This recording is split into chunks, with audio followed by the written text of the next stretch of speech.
Olá, pessoal, tudo bem com vocês?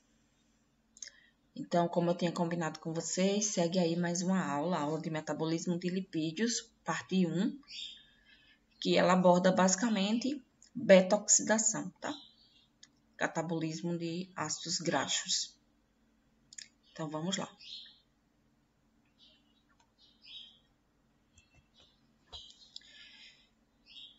Então, dentre os componentes da alimentação, cerca de 40% é de lipídios, sendo desses 95% na forma de triglicerídeos, tá? Então, na nossa alimentação, nós temos todos esses lipídios da dieta, né? Seja os lipídios mais simples, como colesterol e ácidos graxos, que já estão prontos para serem absorvidos, seja triglicerídeo, fosfolipídio e éster de colesterol, que precisam ser digeridos pela lipase, que vai liberar ácidos graxos e monoacilglicerol. Aqui no carbono 2, o ácido graxo vai continuar ligadinho. Fosfolipídio, que vai liberar ácido graxo. E o éster de colesterol, que vai perder esse ácido graxo que está ligado aqui no carbono 3. Né? Então, a lipase digere triglicerídeo, fosfolipase, fosfolipídio, éster de colesterol é digerido pela colesterol-esterase. Depois da ação dessas enzimas, o produto delas vai ser, então, absorvido e nos enterócitos formarão quilomicron, que segue para a entrega desses lipídios nos tecidos. Os triglicerídeos são lipídios extremamente importantes, primeiro pela sua alta concentração, né? Também pela capacidade que ele tem de ser armazenado e de ser utilizado em algumas situações importantes, como intervalo entre as refeições, no jejum noturno e em demanda aumentada, como no exercício físico, né? Isso demonstra a importância da atividade física para mobilizar triglicerídeos que estejam armazenados no tecido adiposo. Então, como nós tínhamos visto, o alimento é deglutido quando ele chega no intestino delgado. A bile é liberada pela vesícula biliar, o lipídio é emulsificado e as 3 enzimas que eu pontuei anteriormente vão induzir a quebra dos lipídios que são passíveis de digestão. Após o evento de digestão, eles são então absorvidos. Dentro do enterócito vai formar o quilomicron. O quilomicron, ele é formado por uma membrana única, uma micela, formada por fosfolipídios e colesterol, e dentro dele nós vamos ter os lipídios hidrofóbicos, triglicerídeos e éster de colesterol. Nós vimos que o quilomicron, ele sai do intestino delgado pelo ducto linfático, é entregue triglicerídeos aos tecidos adiposo e muscular, eles entram na circulação sanguínea e continuam esse processo de entrega de triglicerídeo, tá? Ele é riquíssimo em triglicerídeo. Ele tem na sua superfície ApoB48 e é produzido na célula intestinal duodenal, dentro da célula duodenal. Quando esse quilomicron está circulando, ele então tem então os seus triglicerídeos clivados pela lipase lipoproteica, liberando ácidos graxos e glicerol. O glicerol vai para o fígado, enquanto que os ácidos graxos seguem para os tecidos que estejam necessitando dele ou não. O tecido muscular, normalmente, ele absorve quando há necessidade de ácido graxo para a produção de energia. Mas os adipócitos, eles atuam para armazenar esses ácidos graxos que chegam também na forma de triglicerídeos, tá? No tecido muscular, normalmente, ele é destinado para a produção de ATP. Então, considerando que nós temos ácidos graxos armazenados na forma de triglicerídeo aqui no tecido adiposo, nós vamos ver a partir de agora os eventos que acontecem que levam à lipólise, que é a mobilização desse lipídio dentro do tecido adiposo, o destino dele até um tecido que esteja precisando de energia, que pode ser o músculo cardíaco, por exemplo. E dentro da fibra muscular, como é que ele é convertido até ATP? Certo? Então, vamos lá. Bem, aqui nessa imagem a gente tem representado um adipócito, como está indicado aqui embaixo. E aqui nós temos um miócito, que nós podemos considerar que seja uma célula muscular cardíaca. Então, os ácidos graxos que chegam até os adipócitos, eles vão ficar aqui armazenados. Eles são armazenados dentro do adipócito na forma de gotícula de lipídio. E essa gotícula ela é revestida pela perilipina desfosforilada, tá? Então, a perilipina ela vai revestir essa gotícula de lipídio, controlando a quebra desse lipídio intracelular. Ligada à perilipina, nós temos essa proteína CGI, certo? Então, quando ocorre a necessidade de liberação desse lipídio, porque tem uma célula muscular precisando de energia, é necessário que a gente tenha ação de hormônios nesse processo, ok? Então, vamos compreender melhor todas as etapas dessa via de lipólise, né? Ou de mobilização de ácidos graxos.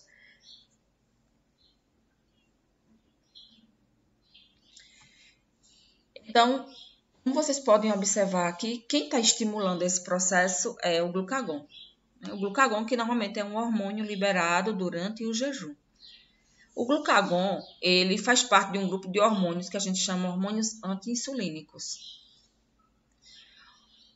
Além do glucagon, a gente tem cortisol, hormônios da tireoide, adrenalina, que também atuam nessa mesma perspectiva de mobilização de nutrientes, tá? Hormônio de crescimento também atua nesse processo. A gente vê que no estirão de crescimento da puberdade, normalmente o indivíduo perde muita massa gordurosa, né? Muito tecido adiposo. E isso deve-se exatamente à atividade do hormônio de crescimento, mobilizando esse lipídio que está armazenado dentro do adipócito. O glucagon ele é um hormônio peptídico, então ele se liga a um receptor de membrana, que é um receptor transmembranar, que coladinho nele temos a proteína G. A proteína G ela tem 3 subunidades, alfa, beta e gama.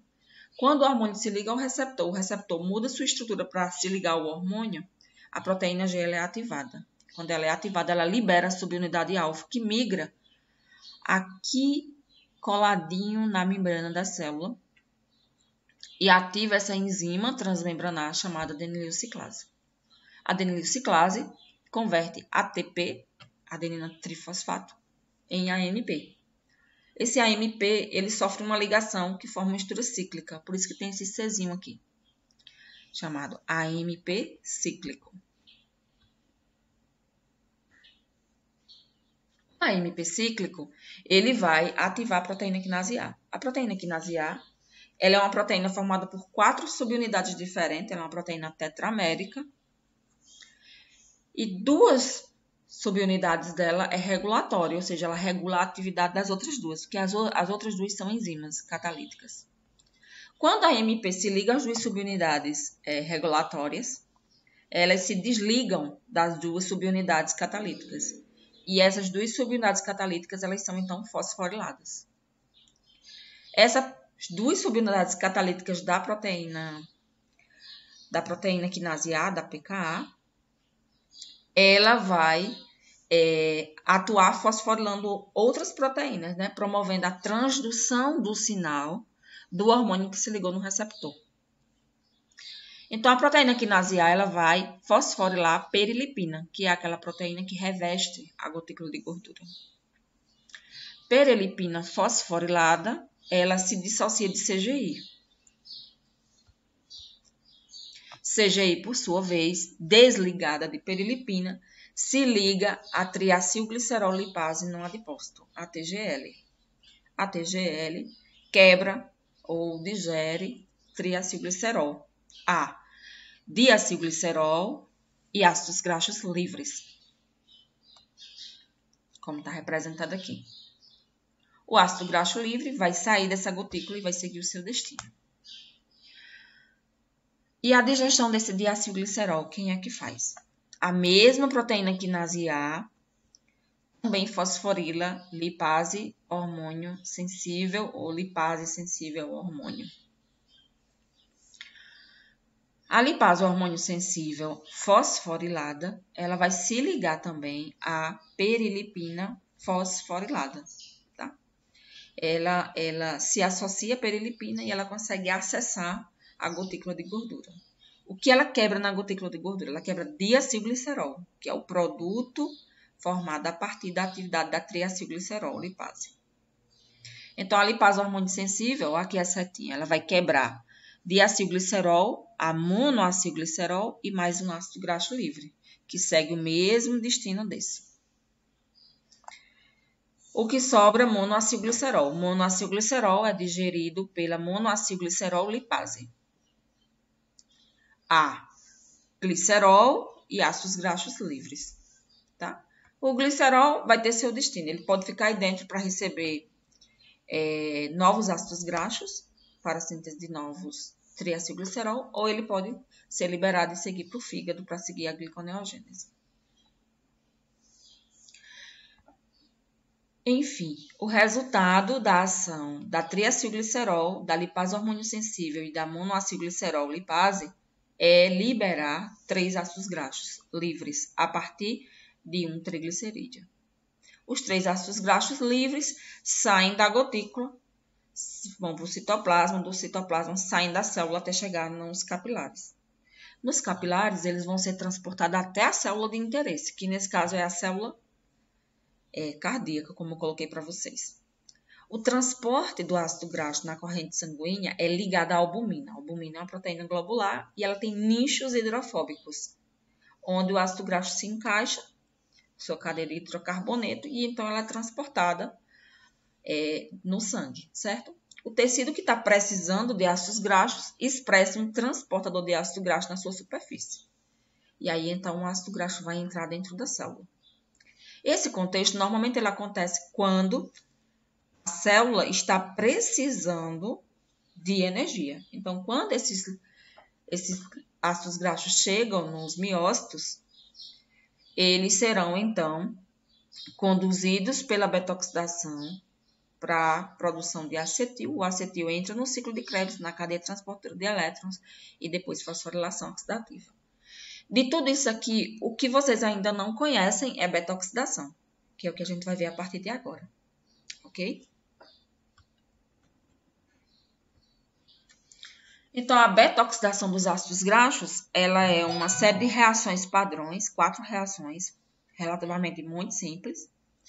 No entanto, nem todos os ácidos graxos são iguais. A gente tem ácidos graxos de cadeia curta, com 4 carbonos, de cadeia média, de 6 a 12 carbonos, de cadeia longa, de 14 a 20 carbonos, de cadeia muito longa, acima de 22 carbonos, ácidos graxos de cadeia insaturada, ácidos graxos de cadeia ímpar, tá? Então, essa diversidade de estrutura de ácidos graxos faz com que a beta-oxidação precise sofrer alguns ajustes em cada um desses subtipos. E é isso que a gente vai trazer a partir de agora. Bem, antes do ácido graxo ele entrar para a beta-oxidação, ele precisa estar na sua forma ativada, ligada com a enzima A, formando então o acil-CoA graxo. Essa reação é uma reação em 2 etapas, realizada pela enzima acil-CoA graxo sintetase. A primeira etapa da reação é um ataque nucleofílico realizado pelo elétron livre desse oxigênio do ácido carboxílico do ácido graxo, promovendo a quebra da ligação entre o fósforo e o oxigênio. Quebra essa ligação, libera pirofosfato, que está aqui, ó. O pirofosfato, por sua vez, sofre quebra pela pirofosfatase, liberando 2-fosfato inorgânico. Sendo assim, a gente observa que tem uma quebra de ligação fosfodiéster aqui e uma quebra de ligação fosfodiéster aqui. Isso é extremamente importante, porque é a energia dessas ligações que conduz à conversão de ácido graxo em acil-CoA graxo. Sendo por isso, é contabilizado como se fosse consumido 2 ATPs nessa etapa de ativação de ácidos graxos. Essa informação é importante porque quando formos fazer os cálculos de produção de ATP a partir do ácido graxo, a gente precisa subtrair 2 ATPs em virtude dessa reação, tá? Porque aqui é uma reação de investimento de gasto de ATP. A gente já tinha visto uma reação dessa na formação do carbomoil fosfato, no ciclo da ureia, tá? Mesmo mecanismo de consumo de dois ATPs. Então, liberou o pirofosfato, ele foi clivado pela pirofosfatase, liberou 2-fosfato inorgânico. Então, vamos voltar para cá. O que sobrou aqui foi o AMP. O AMP se ligou aqui a esse oxigênio do ácido graxo, tá? Formando esse intermediário aqui, o ácido graxo ligado ao AMP. A outra etapa da reação é exatamente a ação desse grupo sulfidrila, né, da coenzima A, promovendo então a quebra da ligação entre o fosfato com esse oxigênio. Sai o AMP, que está aqui de cor preta, sai o AMP, e a coenzima A entra exatamente aqui, formando então o ácido graxo ligado à coenzima A, que a gente chama de acil-CoA graxo. Então, esses ácidos graxos eles precisam ser todos ativados, certo?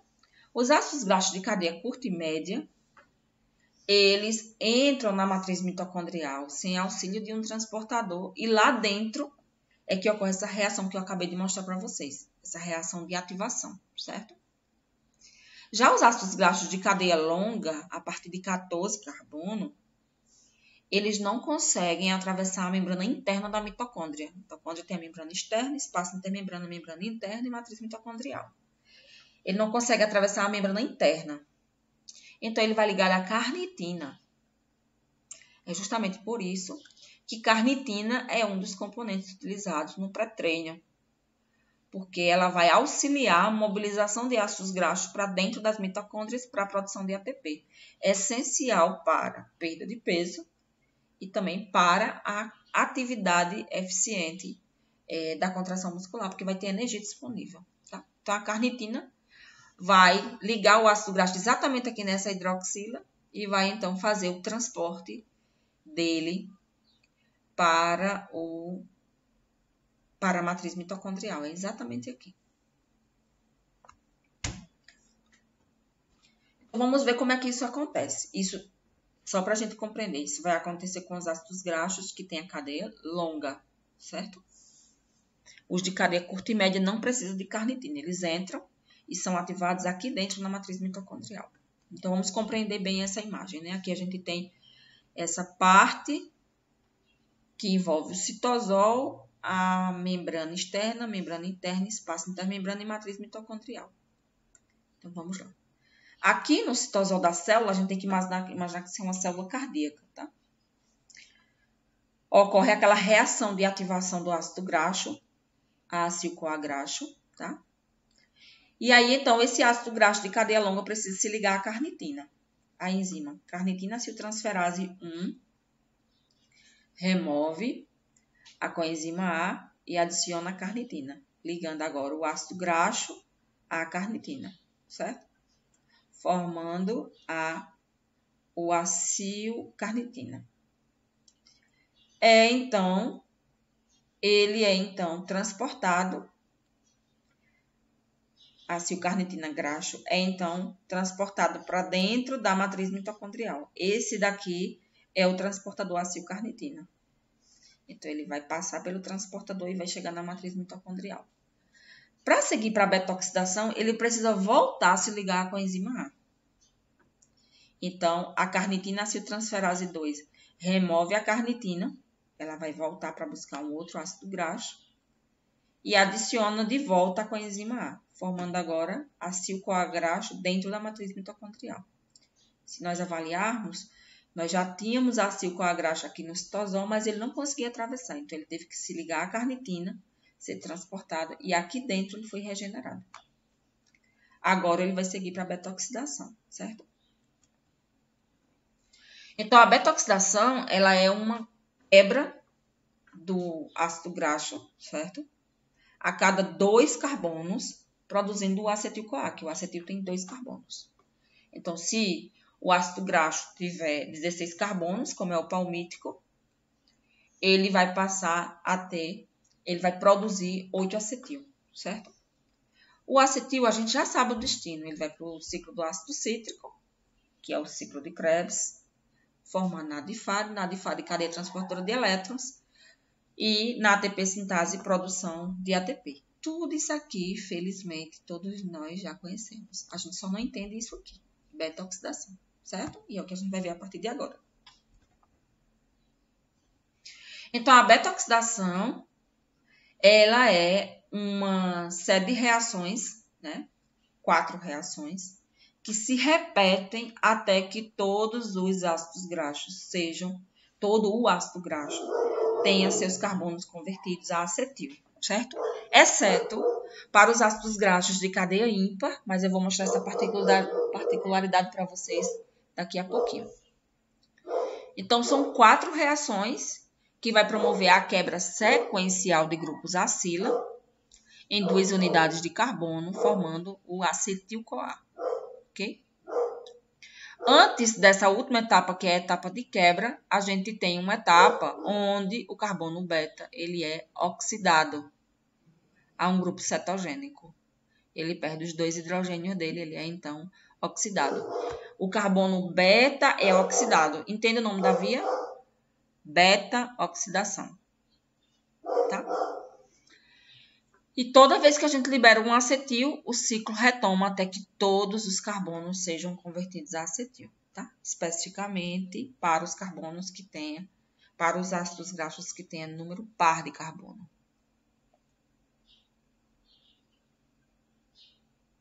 Então, vamos ver com detalhes cada uma das etapas da beta-oxidação.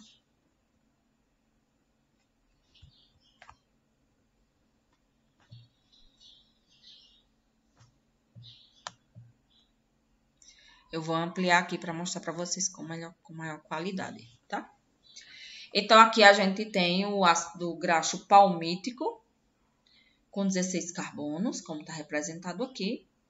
E quando ele é ativado, ele passa a ser chamado de palmitoil-CoA. Então, vamos entender a primeira etapa de reação para liberar o primeiro acetil. Então, aqui nós precisamos estar bem atentos à estrutura, né? O carbono ligado à coenzima A e o oxigênio, certo? Esse carbono é o carbono da carbonila, que foi ativada com a coenzima A. E aqui nós temos o carbono alfa e o carbono beta. A enumeração dos carbonos nos lipídios começa a partir do carbono da carbonila. Então, aqui é o carbono 1, 2, 3, 4. E assim sucessivamente até o 16. Quando a gente vai identificar os lipídios, os carbonos do lipídio, utilizando as letras do alfabeto grego, a gente começa pelo carbono 2. E não pelo carbono da carbonila, pelo carbono 2, tá? Então, aqui é o carbono alfa e aqui é o carbono beta. Boa parte da transformação acontece nesse carbono beta. Então, vamos lá para a primeira reação. A primeira reação é uma reação de desidrogenação, que vocês já sabem o que acontece. Vai remover 2 hidrogênios e seus elétrons do substrato da enzima. A enzima é a acil-CoA desidrogenase. Nessa reação, a coenzima é FAD. FAD é convertido em FADH2. De onde vêm esses 2 hidrogênios? Um do carbono alfa e outro do carbono beta. De modo que agora é estabelecida uma dupla ligação entre o carbono alfa e beta. E observem que a distribuição dos hidrogênios nesses 2 carbonos é na configuração trans, formando então o trans delta 2, porque a dupla está no carbono 2, ó, carbono 1, carbono 2, enoil-CoA. Trans delta 2, enoil-CoA, ok? Em seguida acontece a hidratação pela enoil-CoA hidratase. Então, os componentes de uma molécula de água vai ser adicionada a esse substrato. Como vai ser? Vai ser um hidrogênio para o carbono alfa e uma hidroxila para o carbono beta. Olha a diferença aqui. O carbono alfa recebeu mais um hidrogênio, só tinha um. E o carbono beta agora recebeu um hidroxila. Observe que a dupla foi desfeita, certo? Esse intermediário é o beta-hidroxacil, da hidroxilacil do ácido graxo, né? CoA. Beta-hidroxacil-CoA. A terceira reação da beta-oxidação, deixa eu ampliar novamente. A terceira reação da beta-oxidação é essa daqui, A reação de desidrogenação. Na reação de desidrogenação, a gente observa que o NAD é a coenzima. E o NAD ele vai ser reduzido a NADH mais H+. Então, 2 hidrogênios são removidos do beta-hidroxiacil-CoA. Quem faz a reação? Beta-hidroxiacil-CoA desidrogenase. Então, foi removido os 2 hidrogênios, produção do NAD. De onde vieram os 2 hidrogênios? Do carbono beta. Esse hidrogênio e esse hidrogênio foi removido, formando agora um grupo cetogênico no carbono beta. Esse daqui, ele é o beta-cetoacil-CoA. Observem que o carbono beta ele passa a ter a configuração estrutural desse primeiro carbono, do carbono 1. Porque quando o acetil sair, é aqui que a coenzima A vai se ligar. Então, você reestabelece uma estrutura semelhante à que começou. Exceto porque o ácido graxo tem 2 carbonos a menos. E, por fim, a última reação da beta-oxidação, que é a reação de quebra. É por uma tiolase, acil-CoA acetiltransferase. A coenzima A, através do seu grupo tiol, promove a quebra da ligação entre o carbono alfa e o carbono beta. Vai quebrar exatamente aqui, liberando o acetil e entrando a coenzima A. Certo? Restabelecendo o ácido graxo ativado para a próxima reação. Esse ácido graxo agora perdeu os 2 carbonos, ficou agora com 14 carbonos. O miristoil-CoA. A coenzima ela estava reduzida. Para ela atacar a dupla ligação, ela tem que ser desidrogenada. O hidrogênio vem para cá, formando o metil do acetil. Certo? Então, essas reações, elas serão repetidas, essas 4 reações serão repetidas, até que todos os ácidos graxos, todos os carbonos do ácido graxo seja convertido em acetil. Observe que a estrutura que a gente formou aqui é semelhante à estrutura que nós tínhamos aqui em cima. Então, mais uma vez, o miristoil-CoA vai sofrer a ação da desidrogenase, da hidratase, da desidrogenase e da tiolase. Aí agora ele vai passar a ter 12 carbonos. Aí depois, novamente, 12, 10, 8, 6, 4. Quando tiver com 4 carbonos, na última reação, no último ciclo de reação, né? De reações, que são 4 reações, vai liberar, ao invés de um acetil, 2 acetis, tá? Por isso, que como o palmítico tem 16 carbonos, é necessário 7 ciclos de 4 reações para liberar 8 acetis, tá? Eu vou mostrar isso melhor para vocês lá na frente. Eu deixei também aqui as explicações de cada uma das reações. Então, como eu tinha colocado, né, esses carbonos serão mobilizados a formar acetil, né? Então, tinha 16, 14, 12, 10, 8, 6, 4. Então, formou, 8 acetis. 8 moléculas de acetil, tá bom?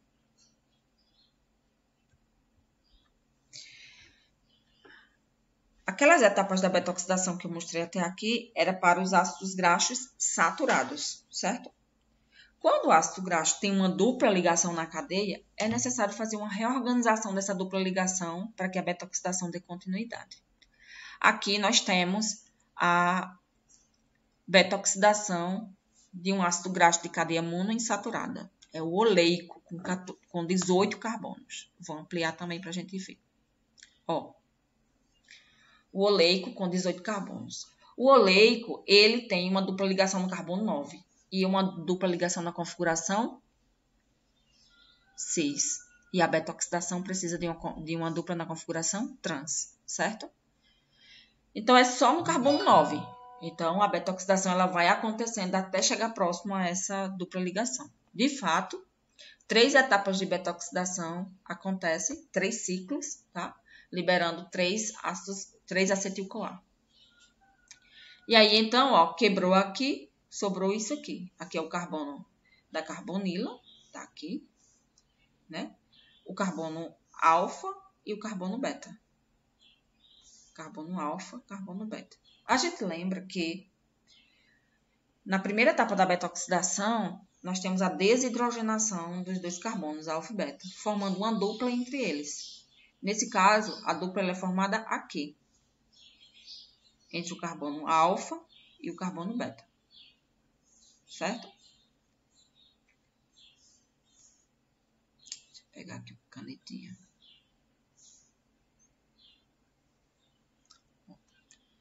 Na beta-oxidação, a dupla ela é formada aqui.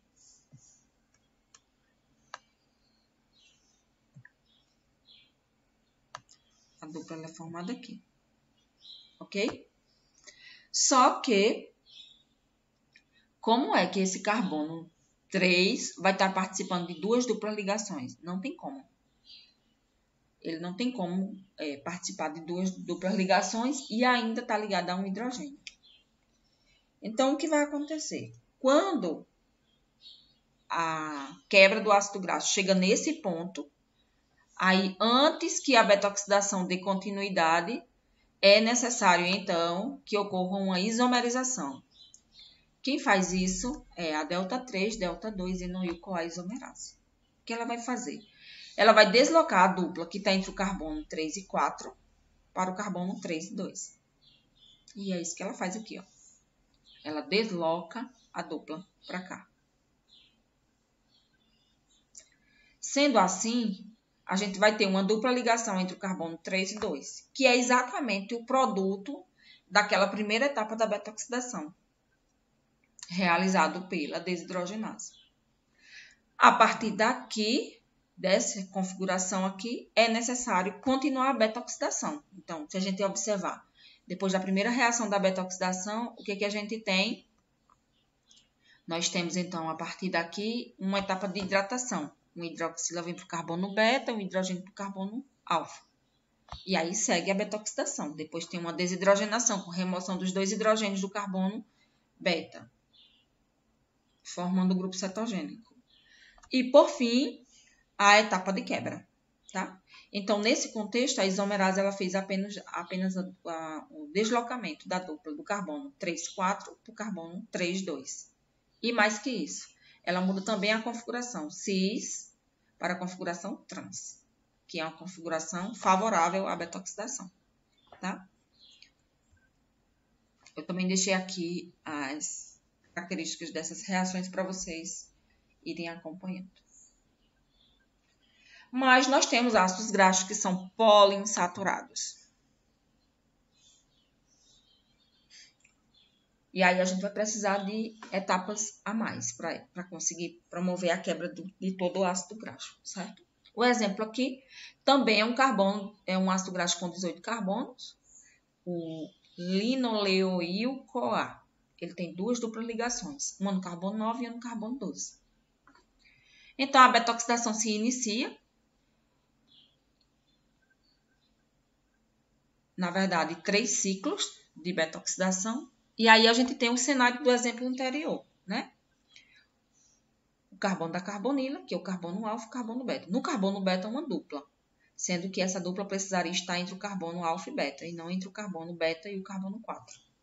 E aí, aquela mesma isomerase, delta 3, delta 2, enoil-CoA isomerase, ela vai deslocar a dupla para cá. E aí, então, a beta-oxidação dá continuação.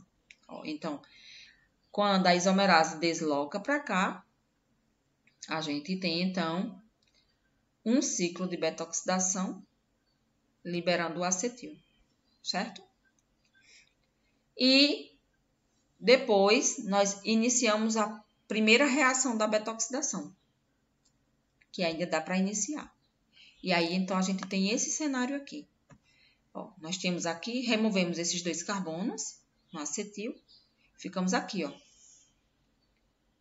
Que é exatamente esse carbono aqui, é esse carbono daqui. Carbono 1, carbono 2, carbono 3 e carbono 4. Quando se realiza a primeira reação da beta-oxidação, a gente forma a dupla entre o carbono 2, 3. Aí nós temos agora a seguinte situação. A dupla entre o carbono 2, 3 e uma dupla entre o carbono 4 e 3. Então, esse carbono aqui ele tem uma ligação simples separando duas ligações duplas. Nesse contexto, a beta-oxidação também não dá continuidade. E aí, então, a 2,4-dienoil com a redutase vai promover a redução desse composto. Ela utiliza um NADPH oxidado para fazer isso. Então, os dois hidrogênios do NADPH serão inseridos nessa molécula, no trans-delta-2-cis-delta-4. Os dois hidrogênios eles serão inseridos no carbono 1, no carbono 5 e o outro no carbono 2, quebrando as duas duplas ligações, certo? Lembrando que carbono 4 e carbono 3 está participando de dupla ligação. Isso significa que esses dois carbonos só têm um hidrogênio, que está aqui, ó. Então, eles mantêm entre eles uma dupla. E a dupla do carbono 4 com o carbono 5 foi quebrada, assim como a dupla do carbono 3 com o carbono 2 foi quebrada. Foi quebrado porque foi adicionado hidrogênio no carbono 2 e no carbono 5. Essa foi a atividade da redutase. Então, o que nós temos agora é uma situação que a gente já viu. A dupla entre o carbono 3 e o carbono 4, sendo que para a beta-oxidação eu preciso que a dupla seja entre o carbono 3 e o carbono 2. Então, a enoil-CoA isomerase ela vai deslocar a dupla do carbono 3,4 para o carbono 3,2, como está representado aqui. Nessa condição, a beta-oxidação dá continuidade, né? Então, vai adicionar agora uma molécula de água, sendo uma hidroxila no carbono beta, um hidrogênio no carbono alfa. Depois, a remoção dos dois hidrogênios do carbono beta por uma desidrogenase, formando então um grupo cetogênico.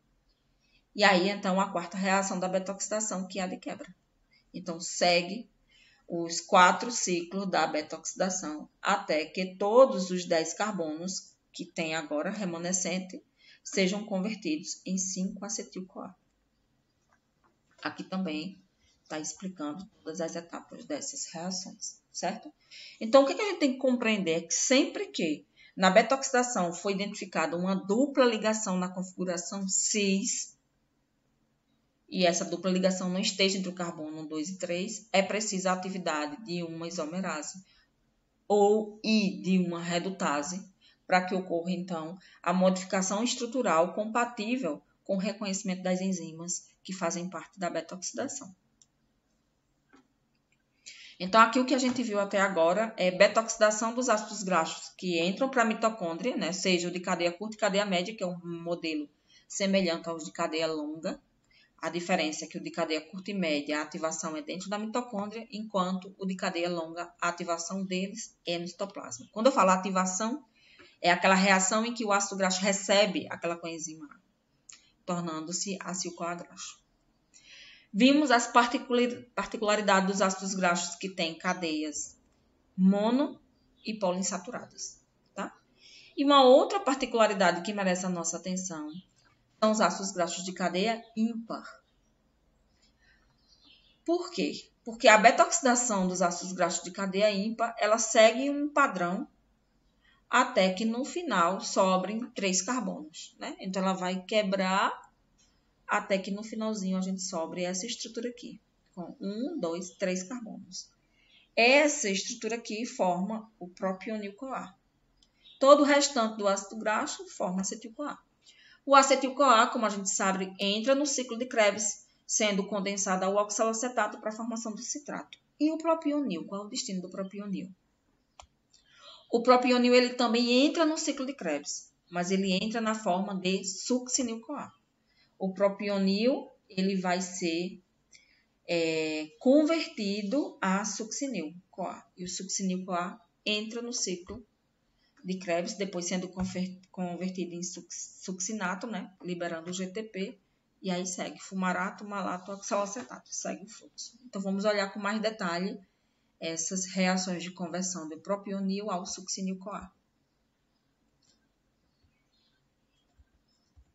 Também tem as reações aqui do ladinho para vocês irem acompanhando também.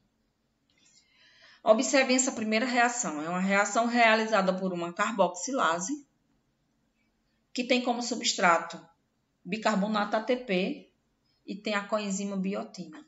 Sempre que a gente vê coenzima biotina numa reação, significa que um CO2 vai ser mobilizado, né? Um dióxido de carbono vai ser mobilizado. Esse CO2 vem do bicarbonato, mas o bicarbonato só doa CO2 se ele estiver ativado, ligado ao AMP. Então, observe que o ATP vai reagir com o bicarbonato, formando um anidro, e a partir dele, então, a gente tem a doação do CO2 para a biotina, tá? A biotina, então, é quem transfere o CO2 para o substrato, que é o propiônio CoA, formando o D-metilmalonil CoA. A diferença entre o propionil e o D-metilmalonil é que aqui nesse carbono 2, agora a gente tem um CO2, um ácido carboxílico, ao invés de um hidrogênio. Quem faz a reação? Propionil-CoA carboxilase. Então, a biotina está dentro do sítio ativo da propionil-CoA carboxilase e ela atua nesse mecanismo de ping-pong. Ela recebe o CO2 do bicarbonato, entrega o CO2 para o substrato, formando o D-metilmalonil-CoA. O D-metilmalonil-CoA, ele é, então, isomerizado enzimaticamente ao L-metilmalonil-CoA, que é um estereoisômero dele. A gente lembra que um estereoisômero é uma molécula que... Os estereoisômeros são moléculas que possuem os mesmos elementos químicos, os mesmos tipos de ligação, mas a diferença é a organização estrutural. Tem grupos que estão localizados em pontos diferentes da estrutura da molécula, tá? Então, observe que no D-metilmalonil, o ácido carboxílico está no carbono 2, enquanto que no L-metilmalonil ele está no carbono 3. Não, desculpe. É só a localização. Ele está no carbono 2, mas é só a localização, tá? Ele vai deslocar esse grupo para cá. Ele vem para cá e desloca esse carbono 3 para cá, formando, então, o L-metilmalonil. O L-metilmalonil, ele sofre um rearranjo intramolecular entre o carbono 1 e 2. Observe que o hidrogênio que estava no carbono 1 passa para esse carbono 2. E agora, no carbono 1, a gente vai ter a presença do ácido carboxílico com a coenzima A. Então, tem um deslocamento, uma troca aqui, ó. O hidrogênio está aqui e vem para cá. E o ácido carboxílico ligado à coenzima A que estava aqui, veio para cá. Essa estrutura aqui é o famoso succinil-CoA. O succinil-CoA também entra no ciclo de Krebs. Então, independente de qual que seja a quantidade de carbono de um ácido graxo, os derivados da sua beta-oxidação vão entrar no ciclo de Krebs, seja na forma de acetil, seja na forma de succinil. E, por fim, os ácidos graxos de cadeia muito longa, acima de 22 carbonos. Esses ácidos graxos, eles têm uma particularidade. Eles iniciam a sua beta-oxidação nos peroxissomos. E depois, quando ele encurta a cadeia do ácido graxo, elas seguem para a mitocôndria para finalizar a beta-oxidação na mitocôndria. Então, os ácidos graxos de cadeia longa, muito longa, né? Eles são ativados, ligados à coenzima A, entram nos peroxissomos e aí, então, eles sofrem beta-oxidação, produzindo acetil e NAD. A única diferença na beta-oxidação nos peroxissomos e nas mitocôndrias é que a primeira reação, a enzima não forma FAD, ela não tem FAD como coenzima. Ela tem oxigênio. E aí os dois hidrogênios passam para o oxigênio, formando isso aqui, uma molécula muito importante. Peróxido de hidrogênio. O peróxido de hidrogênio é tóxico à célula, por isso é necessário ter uma enzima disponível, que é a catalase, que libera água e oxigênio. O oxigênio vai ser reutilizado pela mesma enzima para a produção de mais peróxido de hidrogênio, certo? Tem a produção de NAD, esse NAD também vai para a mitocôndria para ser regenerado. E temos a produção de acetil. Então, essa beta-oxidação nos peroxissomos, ela acontece até que a gente tenha a formação de ácidos graxos de cadeia curta e de cadeia média. Nesse caso aqui, a carnitina transferase. Esse O aqui é que representa 8 carbono, octo. 8 carbonos. Ela vai, então, adicionar a carnitina a esse ácido graxo no lugar da coenzima A, formando, então, o acil carnitina graxo, tá? Com ácidos graxos de cadeia curta e ácidos graxos de cadeia média. O S aqui é de short.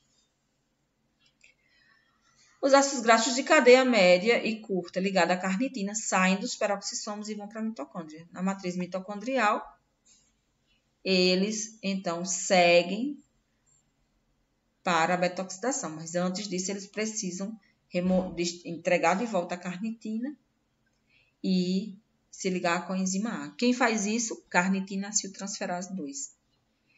Essa sigla aqui, CPT, é uma carnitina palmitoiltransferase, que serve, que na verdade é sinônimo da carnitina aciltransferase, tá?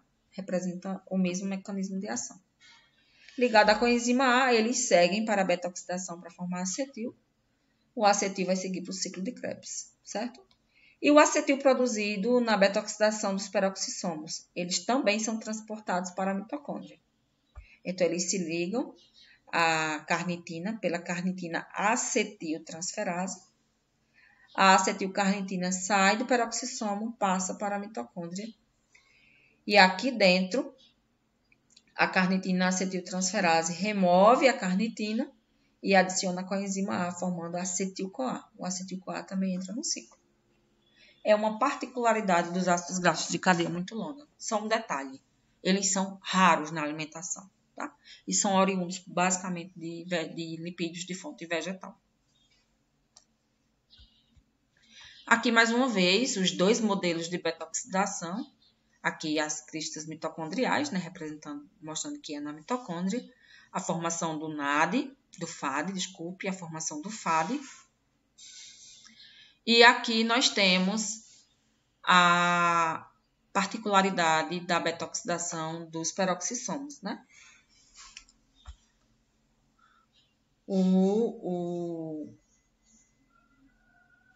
Os dois hidrogênios que vêm do substrato, eles vão para o FAD, mas o FAD não vai para a cadeia respiratória, né? O FAD doa os dois hidrogênios para o oxigênio, e aí, então, o oxigênio vai ser convertido em peróxido de hidrogênio, e a catalase vai quebrar o peróxido de hidrogênio em água e em oxigênio, tá?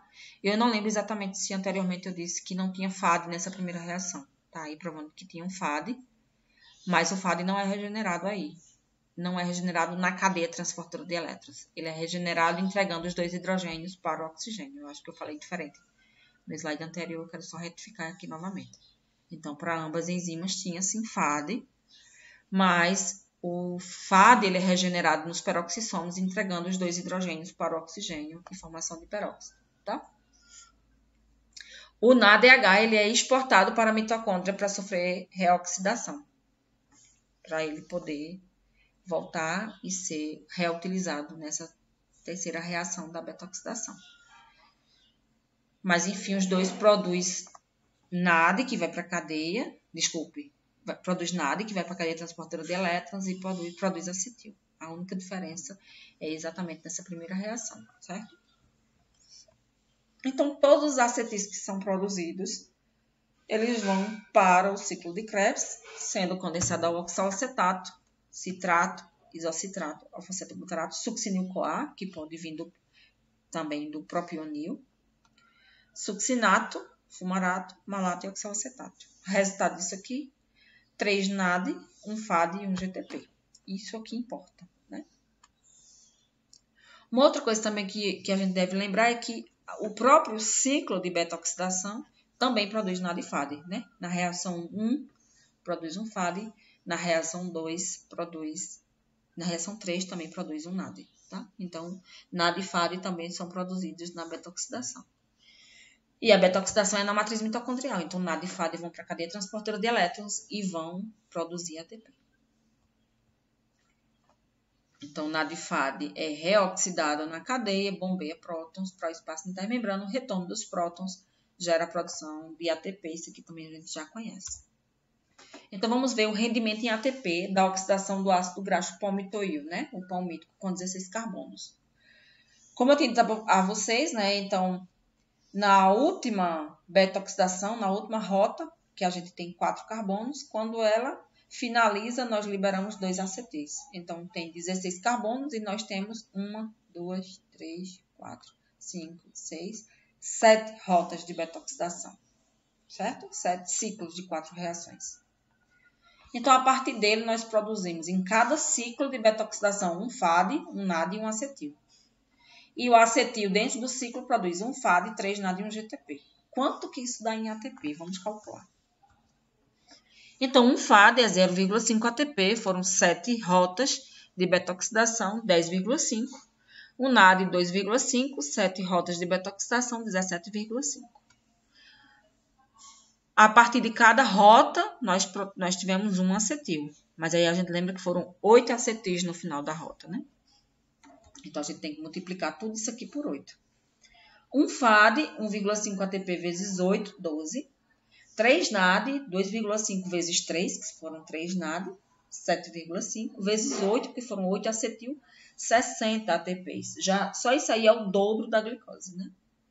E um GTP, 8 acetil, 8 GTPs. Então, vamos somar. 10,5, 17,5, 12, 60 e 80. Quantos ATPs dão? 108 ATPs, mas para ativar, nós utilizamos 2 ATPs, então fica um total de 106 ATPs.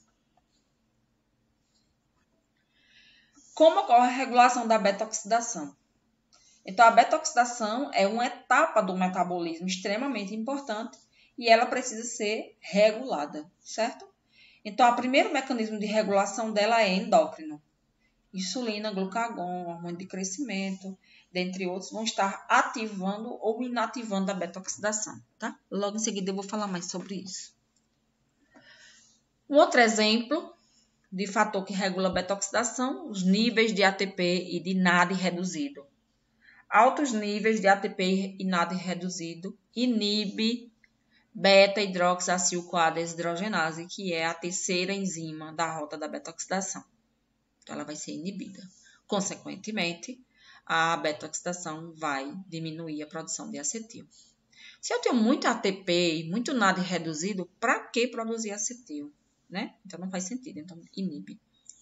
Disponibilidade de coenzima A mitocondrial também é um fator que vai regular a beta-oxidação. A gente viu que todos os ácidos graxos na matriz mitocondrial precisam de coenzima A para seguir a beta-oxidação. Então, tem que ter coenzima A disponível. Isso demonstra a importância da alimentação. Coenzima A é do ácido pantotênico e é um proveniente de vitaminas, né? Um outro regulador da beta-oxidação, acetil-CoA. Altos níveis de acetil-CoA inibem a quarta reação da beta-oxidação, que é a tiolase, inibindo, então, a produção de mais acetil.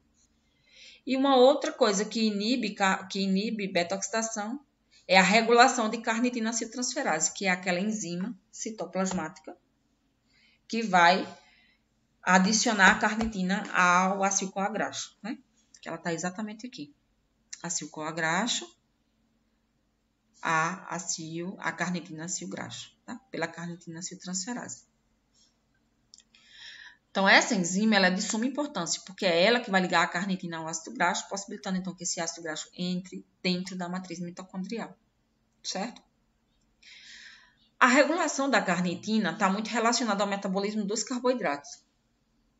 Por quê? Vamos entender melhor. Primeiro, é que quem regula a carnitina acetiltransferase é malonil-CoA.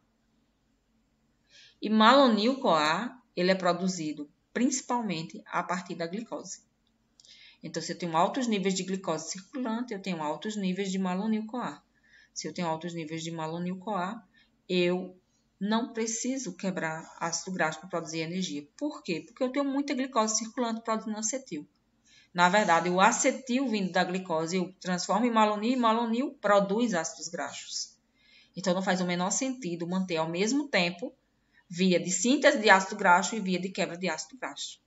Então, malonil-CoA regulando carnitina regula perfeitamente as vias catabólicas, que é a via catabólica, que é a beta-oxidação, e a via anabólica, que é a via de síntese de ácido graxo.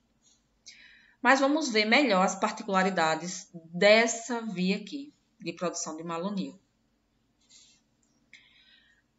Primeiro, a produção de malonil é regulada por dois hormônios, insulina e glucagon.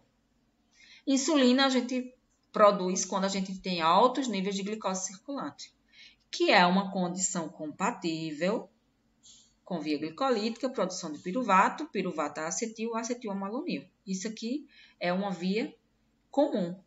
Excesso de glicose, aumento de insulina.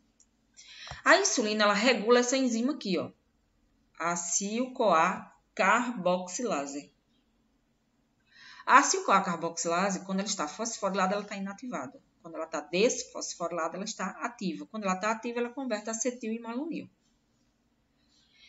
Então, quando a gente tem altos níveis de glicose circulante e, consequentemente, altos níveis de acetil, a gente precisa ter ela ativada para converter esse excesso de acetil a malonil. Quem ativa ela é a insulina. Insulina, na verdade, induz a expressão de uma fosfatase que remove o fosfato dela.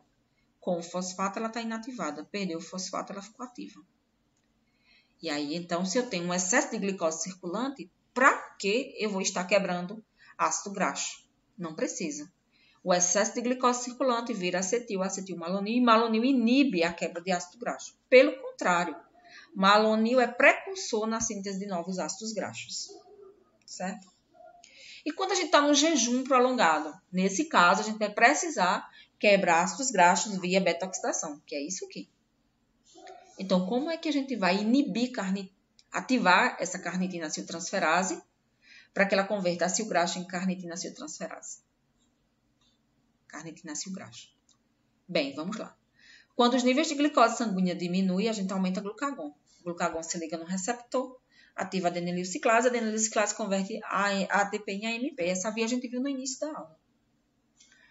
A AMP ativa proteína quinase A. Proteína quinase A fosforila a acil-CoA carboxilase. Ela fosforilada, ela está inativa, certo? Se ela está na sua forma inativa, ela não converte acetil em malonil. Primeiro, porque nem acetil vai ter muito disponível. A gente está com pouca glicose circulante.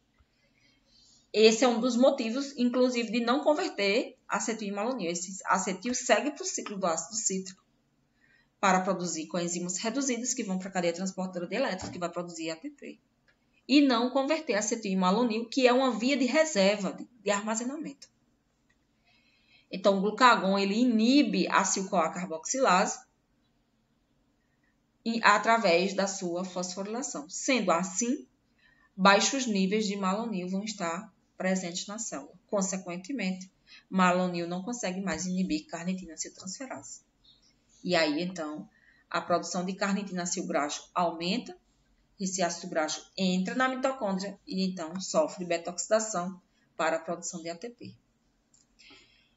Esse esquema explica perfeitamente como que as dietas low carb ou cetogênica favorecem ao emagrecimento, porque elas induzem beta-oxidação, elas induzem quebra de ácidos graxos. Primeiro que elas vão, dieta cetogênica e dieta low carb, elas vão disponibilizar pouca glicose circulante. Logo, a gente vai ter um aumento de glucagon.